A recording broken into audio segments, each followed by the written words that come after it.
Okay, जो poem अभी हम करने वाले हैं उसका नाम है composed upon Westminster bridge, September 3, 1802, और इसे लिखा है विलियम वर्ड्सवर्थ ने। देखिए नाम में डेट भी दे रखा है September 3, 1802। इस दिन को जो हमारे पोएट हैं विलियम वर्ड्सवर्थ, वो वेस्टमिंस्टर ब्रिज के ऊपर ये एक सीनरी देख रहे थे ना, वहाँ से वेस्टमिंस्टर जो ब्रिज है उसके सामने वाला वो सीनरी देख रहे थे, और वहीं पे उन्होंने ये पोएम कंपोज किया है ना। तो उसी के लिए इसका टाइटल पड़ा है कंपोज्ड अपॉन वेस्टमिंस्टर ब्रिज, है ना। जो विलियम वर्ड्सवर्थ हैं, ये एक रोमांटिसिज्म के पोएट हैं, फर्स्ट जनरेशन के। और इन्होंने किक स्टार्ट किया था ये entire period Samuel Taylor Coleridge के साथ, जब इन्होंने लिरिकल बैलेट्स पब्लिश किया था, है ना, कॉमन पीपल के लिए।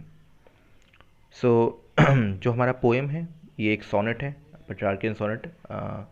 इसे आप इटालियन सोनेट भी कह सकते हैं। इसमें एक ऑक्टेव होता है, 8 लाइन का स्टैंजा, एंड देन उसके बाद एक सेस्टेट होता है जो ही 6 लाइन का है ना, नेक्स्ट जो 6 लाइन का है। बिकॉज सोनेट है, टोटल मिला के 14 लाइन्स ही होने वाले हैं। एंड यूजुअली आयम्बिक पेंटामीटर में होता है, बट देन काफ़ी रेगुलरिटीज़ भी है ना। ओके, सो हम स्टार्ट करते हैं। Earth has not anything. So आपको पहले ही समझना है कि ये एक सीनरी के बारे में बात कर रहे हैं जो ये वेस्टमिंस्टर ब्रिज के सामने देख पा रहे हैं ना।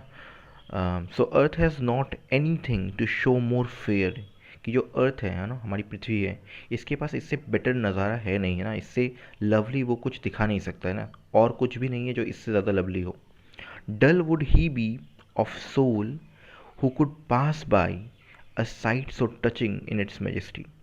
तो अब ये बता रहे हैं कि कोई अगर मतलब कि ना कोई आदमी ऐसा है नहीं, पॉसिबल नहीं है कि कोई आदमी ऐसा हो जो ये देखे और वो इस सीनरी को देख के चकाचौंध ना हो जाए, है ना। एक और तो दोबारा ट्राई करते हैं।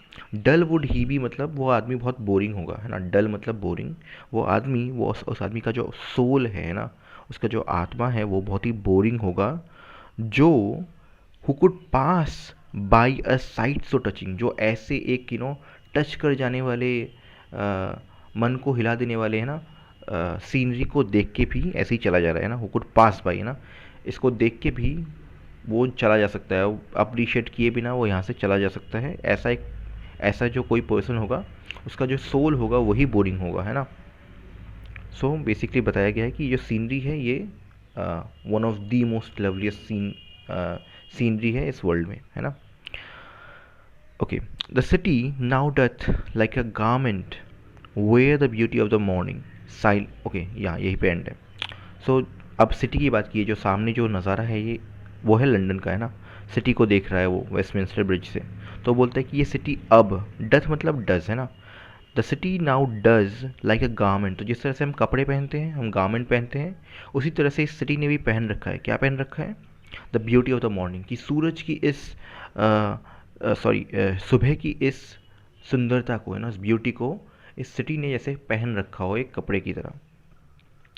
Silent, bare, ships, towers, domes, theatres, and temples lie open unto the fields and to the sky। इसका मतलब ये है कि साइलेंट सी, बहुत ही चुप है। सुबह का जो सीन है ना, बिल्कुल डॉन का सीन है, तो बिल्कुल चुप है, साइलेंट है, बिकॉज सब सो रहे हैं। And bare is like more of a untouch ना। बेयर यूजुअली वर्ड यूज़ करते हैं किसी ने अगर लाइक कपड़े ना पहने हो तो उसे ना अनक्लोथ हम जिसे कहते हैं, नॉट क्लोथ, है ना। तो साइलेंट और बेयर जो है, ये दोनों वर्ड्स यहाँ पे इसलिए यूज़ किए हैं ताकि बिकॉज ये दिखाना चाहते हैं कि ह्यूमन टच नहीं है ना। अभी अभी भी इसके ऊपर ह्यूमन का इन्फ्लुएंस नहीं है एक तरह से, है ना, कि सब लोग सो रहे हैं तो उन लोगों ने लाइक सो इन अ वे अनटच्ड है ना। सुबह का ये सीन अनटच्ड है। सी बिकॉज तब के टाइम में इस टाइम पे इंडस्ट्रियल रेवोल्यूशन अच्छा खासा चल रहा था, सब जगह धुआं धुआं। सो थोड़ी देर बाद जब सुबह हो जाएगी, पूरा पूरा लाइक सूरज निकल आएगा, सब लोग अपने कामों पे बिजी होंगे, सारी फैक्ट्रियाँ धुआं लाइक एमिट कर रही होगी, तो वो जो सीन है वो इतना मैग्निफिसेंट रह नहीं जाएगा, है ना।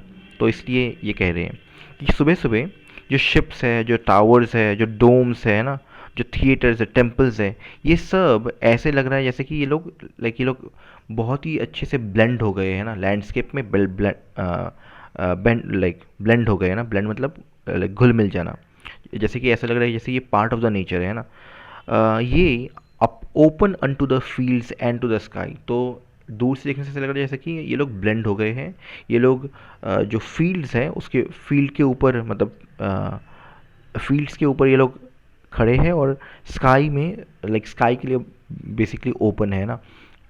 इसको अगर बेटर वे में समझाया जाए तो ये सब मिट्टी के ऊपर है और आसमान के लिए खुले है ना। सो बेसिकली उस लैंडस्केप का, उस पोर्ट्रेट का पार्ट, लाइक ऐसा लग रहा है जैसे कि वो उसका पार्ट ही बन चुके हैं, है ना, ब्लेंड कर चुके हैं, सीनरी में घुल चुके हैं। Okay, all bright and glittering in the smokeless air. और सब कुछ चमक रहा है ना, सब कुछ बहुत ही चमक रहा है, ग्लिटर कर रहा है। ग्लिटर मतलब ही चमकना होता है, और ब्राइट मतलब रोशनी, लाइक रोशनीदार है ना, जिस जो बहुत ही आलोकित जिसे हम कहते हैं। So all bright and glittering in the smokeless air. देखिए यहाँ पे स्मोकलेस एयर इसलिए बोला गया है क्योंकि थोड़ी देर बाद ये पूरा स्मोकफुल हो जाने वाला है ना, बिकॉज सब जगह से धुआं एमिट होने वाला है। तो अभी ये जो मोमेंट है ये स्मोकलेस एयर, मतलब कोई हवा में कोई इम्प्योरिटी नहीं है, कोई स्मोक नहीं है। तो ये रहे हमारे पहले 8 लाइन, हमारे ऑक्टेव। नेक्स्ट जो सेस्टेट है वो है, never did sun more beautifully steep in his first splendour valley rock और हिल। तो एक और तारीफ़ की जा रही है, एक और बार इस सीनरी की तारीफ़ की जा रही है, और बोला ये जा रहा है कि सूरज कभी भी ऐसा, लाइक इससे पहले है ना, अपनी अपनी मैग्निफिसेंट पहले टच पे कभी वो धरती पे इस तरह नहीं उतर के आया है ना। जिस किसी भी वैली पे, किसी भी रॉक पे, हिल पे, है ना, वो इस तरह इतना इतना ब्यूटीफुली कभी उतर के नहीं आया। सुबह होती है, हम लोग अपने दूर क्षितिज पे देखते हैं, है ना, होराइजन पे देखते हैं, और हमें दिखता है कि सन निकल रहा है, एंड उसकी उसकी जो पहली पहली किरण है वो किसी वैली पे, किसी रॉक पे, किसी हिल पे गिर रही है, और वो कितना कितना देखने लायक होता है ना, कितना दर्शनीय होता है।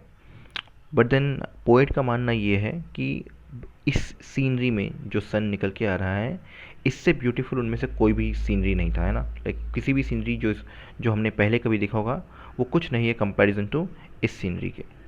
Never saw I, never felt a काम सो डीप। तो पोएट कहता है कि मैंने कभी कभी ऐसा पहले कभी नहीं देखा, कभी ऐसा फील नहीं किया, एक काम, इतना शांत मन, है ना, इतना डीप मैंने कभी फील नहीं किया।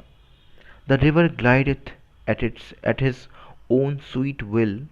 और वो कहता है कि, पोइट कहता है कि जो रिवर है, जो नदी है ना, जो वेस्टमिंस्टर ब्रिज के नीचे से जा रही है, वो ग्लाइडेड एट, लाइक वो ग्लाइड की जा रही है ना। सी, ग्लाइड यूजुअली कहते हैं जब हम एफर्टलेसली फ्लाई कर रहे होते हैं ना, बिना अपने पंख फरफराए, जब पंछियाँ फ्लाई करती है उसे हम बोलते हैं ग्लाइड ना, हवा का यूज़ करते हुए ग्लाइड करके जाते हैं। सो यहाँ पे कहा जा रहा है कि जो रिवर है वो एफर्टलेसली मूव कर रही है ना, सो इट ग्लाइड कर रही है eight his own sweet will, अपने ही मन मर्जी से, अपने ही अच्छे मन से, लवली मन से वो बेफिक्री में आगे बढ़े जा रही है ना। Dear God the very houses seem asleep and all that mighty heart is lying still. तो वो कहते हैं कि डियर गॉड, जो ये सारे घर हैं ना, जो मैं सीनरी में घर देख पा रहा हूँ, the very house is seem asleep, तो ऐसा लग रहा है जैसे घर ही सो रही है ना, बिकॉज कोई मूवमेंट नहीं है, कोई ह्यूमन एक्टिविटी नहीं है। तो ऐसा लग रहा है कि जैसे कि जो घर है इतने सारे, वो भी सो रहे हैं। And all that mighty heart, यहाँ पे जब वो कह रहे हैं ऑल दैट माइटी हार्ट, वो बेसिकली मीन कर रहे हैं ये जो सिटी है ना, ये जो सिटी है, इसमें इतने सारे लोग हैं, सो इसको एज अ बिग कलेक्शन दिखाया गया कि ये जो पूरा सिटी है, जो ये माइटी हार्ट है, ऑल दैट माइटी हार्ट है ना, जो डिफरेंट डिफरेंट लोगों के, तो all that mighty heart is lying still, वो अभी भी सो रही है। तो ये रही हमारी सोनेट, पेट्रार्कियन सोनेट है, इटालियन सोनेट आप कह सकते हैं। एंड इयाम्बिक पेंटामीटर यूज़ किया गया है, बट देन काफ़ी जगह पे रेगुलरिटीज़ है। हमारे पोएम का नाम है composed upon Westminster bridge, September 3, 1802, और ये विलियम वर्ड्सवर्थ का है। Thank you for watching.